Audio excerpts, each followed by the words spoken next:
It's not that we're doing bad. It's just that we believe that there's something greater we can get to. And so therefore, we've got to be willing to go through the pain, go through the change, to get over the hump, to do it.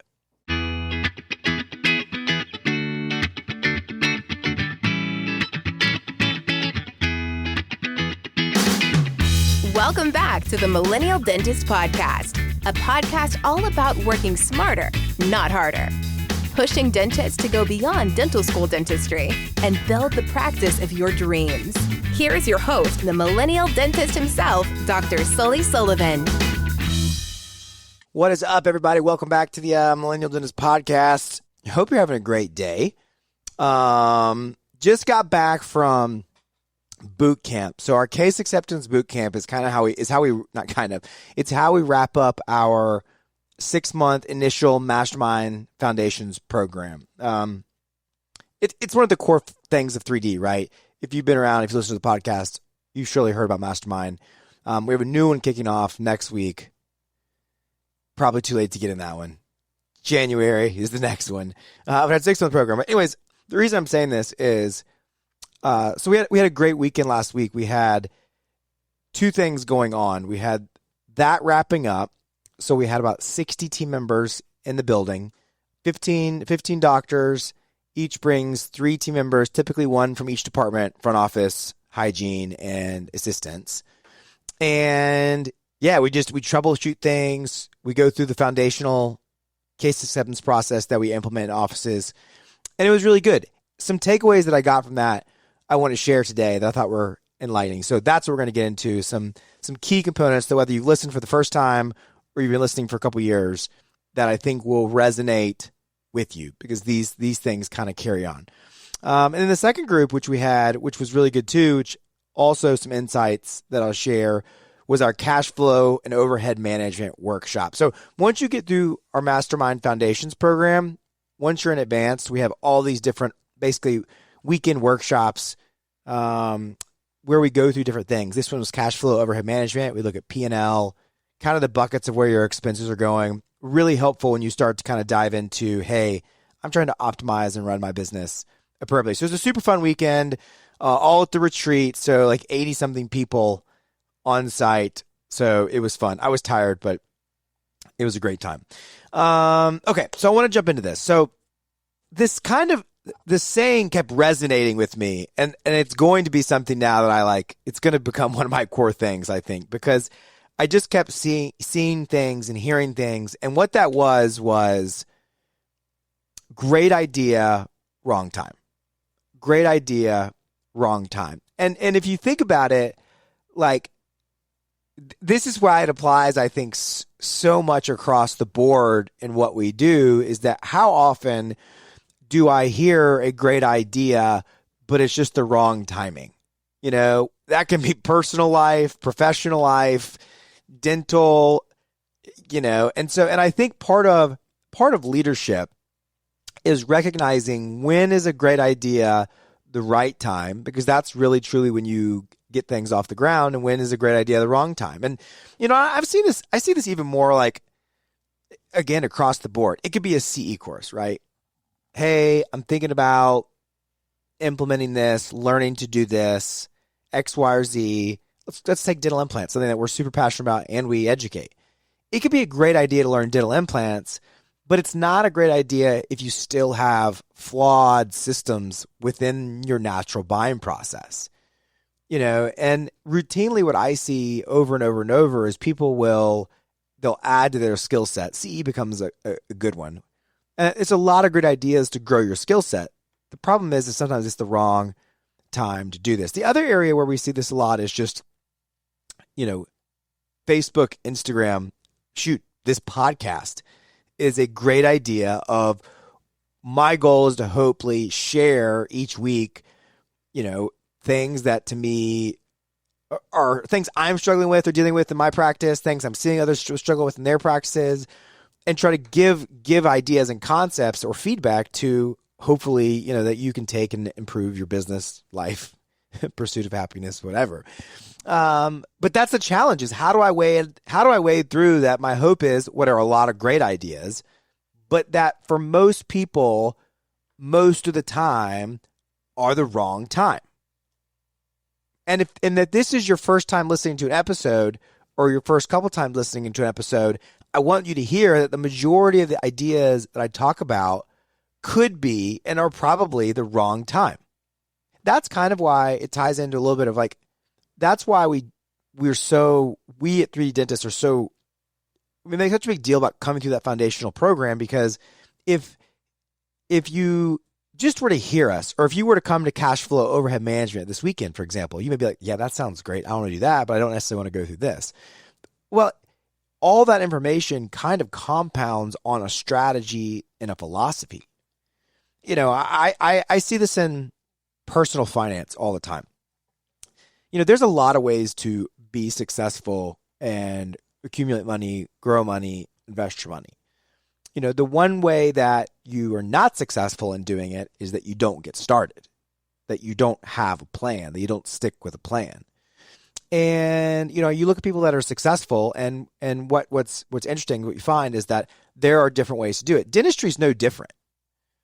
Like, I could give you 10 different dentists that practice with completely different styles, and they all can be successful. We see this in just fundamental education, right? Look, take Pankey, Dawson, Spear, Coyce, some of these LVI, these like cornerstone, you know, education centers that all have different philosophies. Now, some of them are very similar, but a lot of them have like, you know, significant differences. Yet the reality is they all have a level of success. And so part of the challenge I think that we have is that we get so distracted by a great idea, wrong time, or just great idea, not my way of practicing, not my flow of doing things. And I think one of the best things that you can hear is that part of strategy, part of success is deciding who you want to align with, who you want to be like, whether that's like us, whether that's not like us. I want you to decide, and I want you to stick with the plan.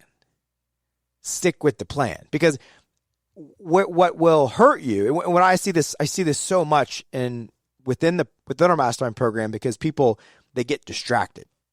They go away for a couple of years, then they learn from somebody else. It's not bad information, but it's counterintuitive to the way that we do things. So then you take that idea, you put it in the system, it doesn't work, or vice versa. You take our idea, which you don't change certain fundamental things, doesn't have the same success. So one of the things that I think you got to understand is that there can be great ideas and they can be, you know, at the wrong time. The other part of this is understanding how things step on top of each other. This came up a number of times this weekend with diagnostics. And I look at it like there should be to everything that you implement, there's almost be layers, like a 7-layer cake, or levels, you know, and everybody comes in at level 1. And so I'll use an example. Well, you know, one of the things that we talk about is how fundamentally at 3D Dentist, we believe that most people don't have a true case acceptance problem, right?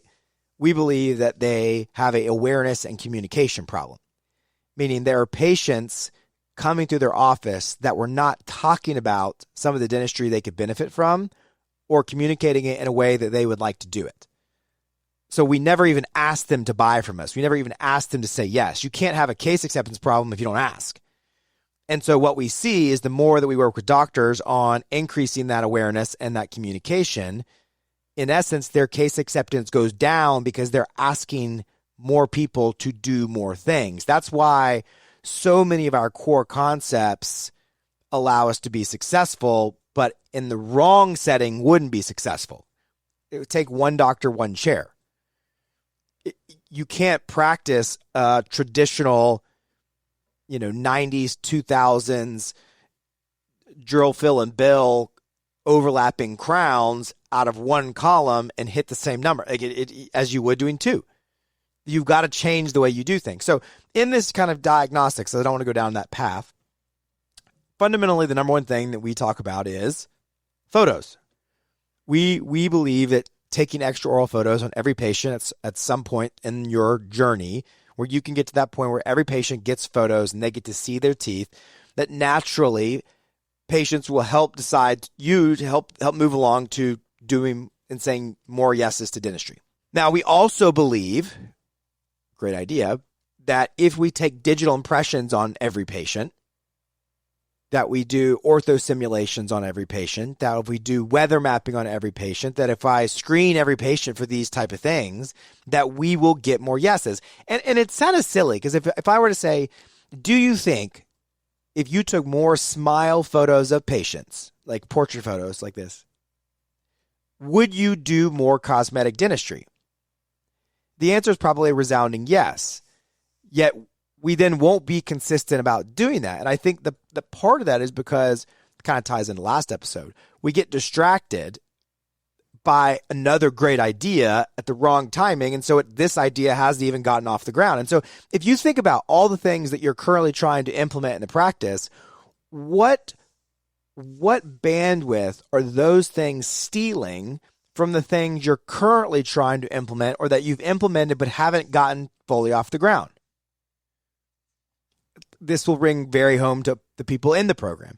If you're taking photos on all new patients, but you're not taking photos on all the recare patients, then I don't believe you should level up to start taking digital impressions. It's a great idea, but it's the wrong time because I haven't even graduated from this one thing. I'm doing it like at a 25 to 30% rate. Now, if you think about it, great, you're doing it all new patients. But new patients only make up what percentage of your hygiene, coming in? I had this conversation this morning with somebody. Limited exams. We have gotten away from photos being routinely taken on all our limited exams. I'm like, what are we doing? What are we doing? And that goes back to my accountability with the doctors that are doing the limited exams, but it goes back to me putting more, not being accountable to making sure that's a habit, that's off the ground, and then giving them more things on their plate so then naturally things get distracted. And so much of this, what happens is, and T-Bone says this all the time, is that winning fixes everything. Winning fixes everything. You could be having a bad month, you get a big case, no one cares. You can lose an employee. Someone comes in and prepays a big case. You weather the storm. Like winning and production coming in fixes a lot of problems. But the problem is that, as we know, is cyclical. And so then when you're not as busy, it rears that head. Or when you're trying to grow to the next doctor. You may be listening to this and you may be like, well, gosh, I'm not busy. Lack of busyness isn't a problem for me. But you're also the same doctor whose problem is that you're by yourself and you're running on a hamster wheel and you're exhausted and you're like, this isn't sustainable. The other thing that kept coming up, and like the message I think we have to, like, that has to hit home with our team members, has to hit home, is that what got us here won't get us where we need to go. Another way of saying that is the success that I've had is the one thing that's holding me back from the greater success of my future. And we struggle with this whenever we work with new offices because there's that ramp up of change of doing things one way and then having to unwind them, right? And so patients get pushed back. It's one reason we start with new patients because they don't know any different. But it's this idea that I've got to find a way to slow down, to speed up. And if you want different results, you have to do things differently. And I think that's the thing that just continues to resonate. What I heard is, what I wanted the team members to hear is, it's not that I think that they're doing a bad job. Every doctor we work with is already doing a great job. Like we don't, if you listen to this podcast, you're already, in my opinion, in the top probably 10% of dentists because you're investing in, you're taking up some level of free time to listen, to learn, to get better. And unfortunately, that is not an epidemic in our industry. And so you're already in that group. So the people that come to us, it's not doctors that are like struggling. These doctors, honestly, and this kind of helps you. I mean, they are who you're struggling with. So I don't want to rule you out if you're listening and you're struggling. But what I want you really to hear is if you're the doctor that's like, no, I am successful, but that's the whole point, is that success is most likely what's holding you back from getting to this other vision that you believe is possible. That's hard.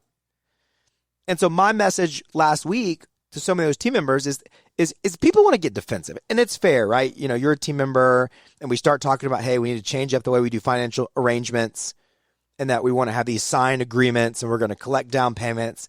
And then the question that I told them they've got to start asking, that you've got to start asking is, again, what problem am I trying to solve? Why am I here?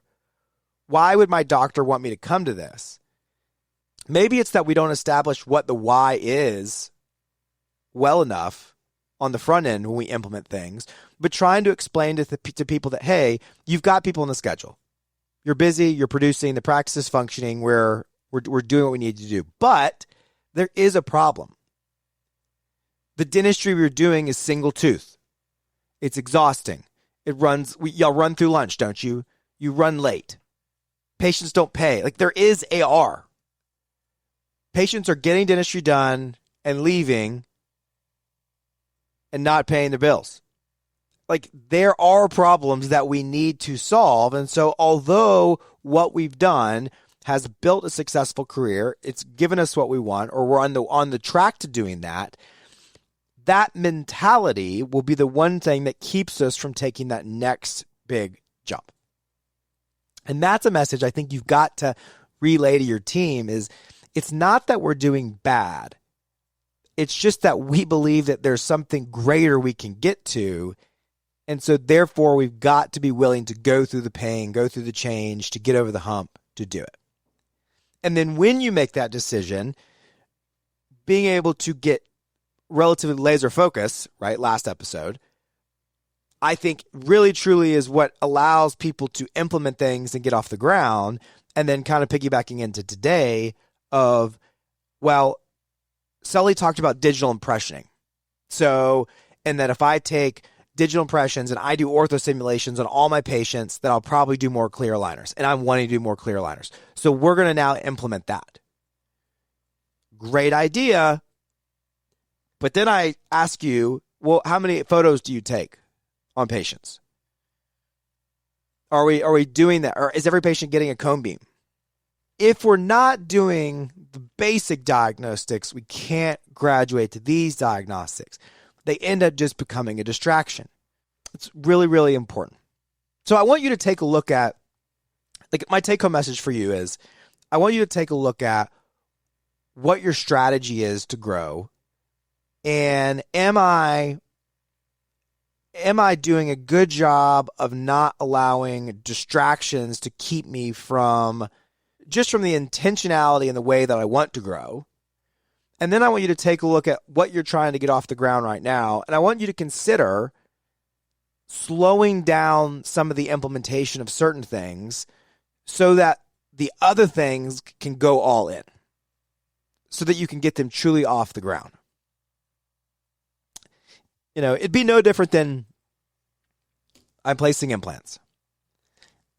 I think I want to do more sinus lifts, so I'm going to go take a sinus lift course, or I want to do full arch. Yet, we're only spitting out 4 or 5 implants a month. You know, to me, what I would say is, well, why are we not doing more there? What can we do to get that better so that when I do learn this, I even get more of a return for what it looks like? So, or maybe it's just something in the office that you're implementing. Maybe you've been pushing your front office too hard to, you know, get a 6th or 3rd or 4th financing company on. It just prove we do with one. Maybe it's I'm trying to get my block schedules figured out and, you know, get my blocks in place. Just focus on one day, making one day perfect. Maybe it's, you know, I'm struggling with photo, whatever it is. Consider narrowing down, maybe tabling some great ideas so that hopefully they maybe fit into a better time.